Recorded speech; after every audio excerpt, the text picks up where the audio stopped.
你欺人太甚了！陆明，干嘛？陆明，我告诉清晨的，你不要用陆明这是软柿子，想捏就捏，欺人太甚！你们干嘛？放开我！成何体统！你在做什么呀你？问问他，你问问他干了什么呀？陈社长，不论他做些什么，说些什么，都轮不到你在这里指责他。我就是工作，我没干别的。你少放屁！你被开除了。什么？工作的时间，在工作的场合，跟领导吵架，不尊重领导，韩上不需要你这样子的人。啊，韩主编，还没到打架这一步。你还站在这干什么呀？我再说一次，韩上不需要你了。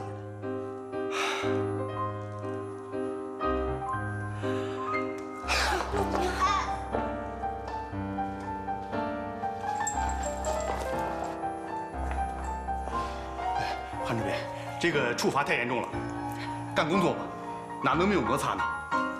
再说了，我不同意这样处理陆明，他毕竟是一个有能力的人啊。不，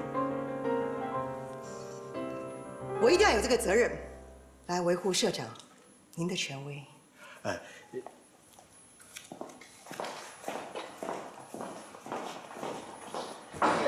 韩主编，你再考虑考虑。韩主编。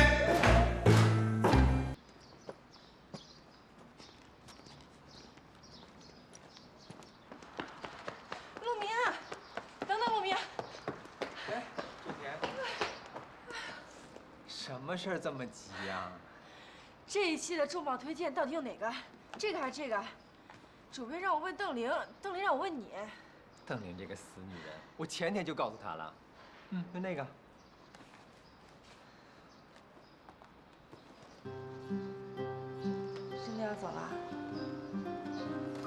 我现在可是 SOHO 一族了，在家办公。你是不是特别舍不得我呀？我也舍不得你，所以，我把我最珍贵的礼物要送给你。收。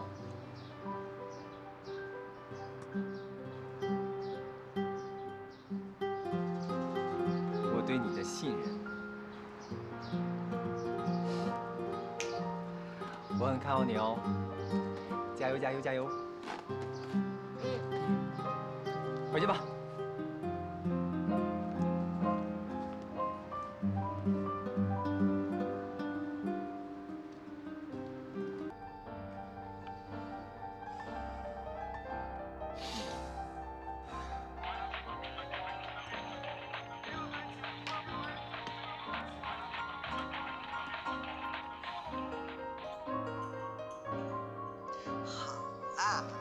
别再哭了，有点出息好不好？日久见人心呐，韩露，我真想不到你居然翻脸不认人。你为了讨好社长，你居然能把我炒了。你真的认为我是这样的人吗？你知不知道，陈能是我们所有主管的领导，连上峰都要让他很多。今天你当众要打他，怎么收场呢？让上峰知道他会怎么样处理你。据我了解，陈能他是一个没有私心的人。当他听到我把你给开除了，他肯定会想办法把你找回来，这事就好办啦。你是不是哭傻了你啊？韩上怎么能没有你呢？啊！天哪！我当时真是气疯了。我没想到你那样做是为了我。你真是太聪明了，佩服佩服。这是智慧。好吧，那，你当着众人面把我炒了，我哪还有脸回去啊？现在你就在家里先办公，我保证，一定让你风风光光的回韩上，好吗？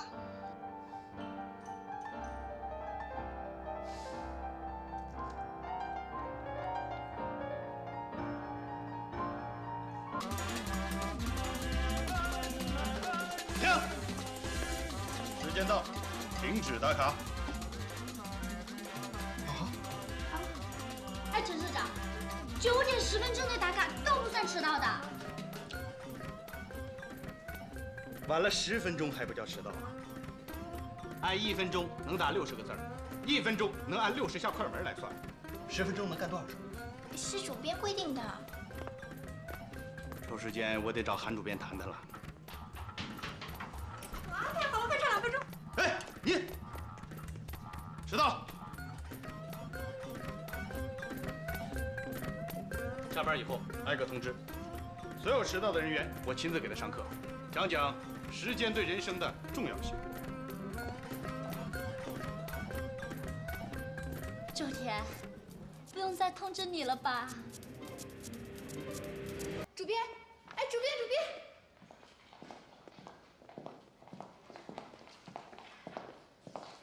什么事儿？主编呢？现在所有部门的资料都堆到我这里来了，什么服装、美容、美术、流程，我一个人应付不过来嘛。那什么意思呢？那没人帮忙，这期可能要停刊了哦。哦，这个事情很严重啊，你应该跟陈社长汇报汇报。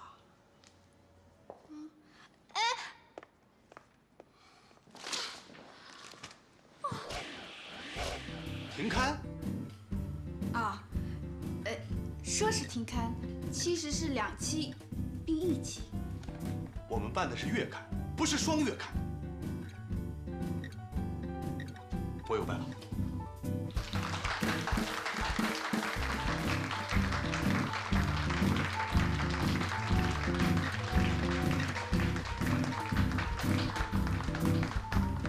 陆总监，回来就好，回来就好啊！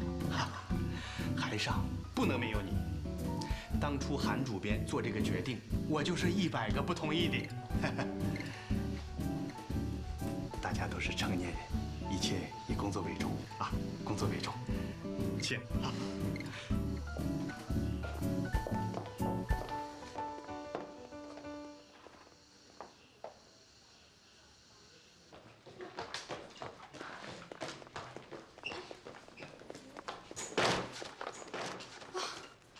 没有你这只老虎，我这只猴子也撑不了半晚。交给你了。啊，解脱了！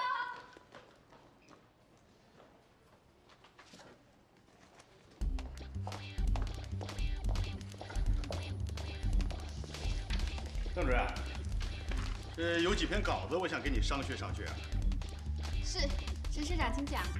你看啊，这篇《高贵的诱惑》，还有这篇《享乐帝国》，还有这篇《终极幻想》，这内容耸人听闻，苍白空洞，除了介绍产品，没有任何思想。我建议啊，换掉重选。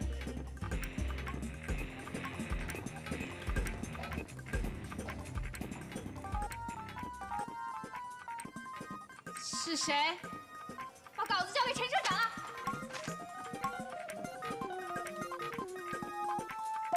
乔总监，陈社长，我正要出去呢，有事等我回来再说吧。我刚跟凯特公司的吴副总经理打过电话，我建议他送一些质朴而且有内涵的样品过来供咱们选择，比如红绸子配粉纱巾，塑料花配尼龙绳，细节咱们进去聊啊。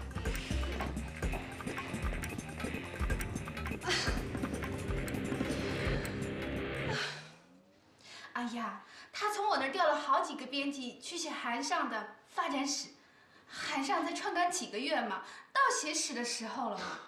就是啊，他还找了一个室内设计师，在地下室转了1上午，说是要重新装修韩尚的负1层。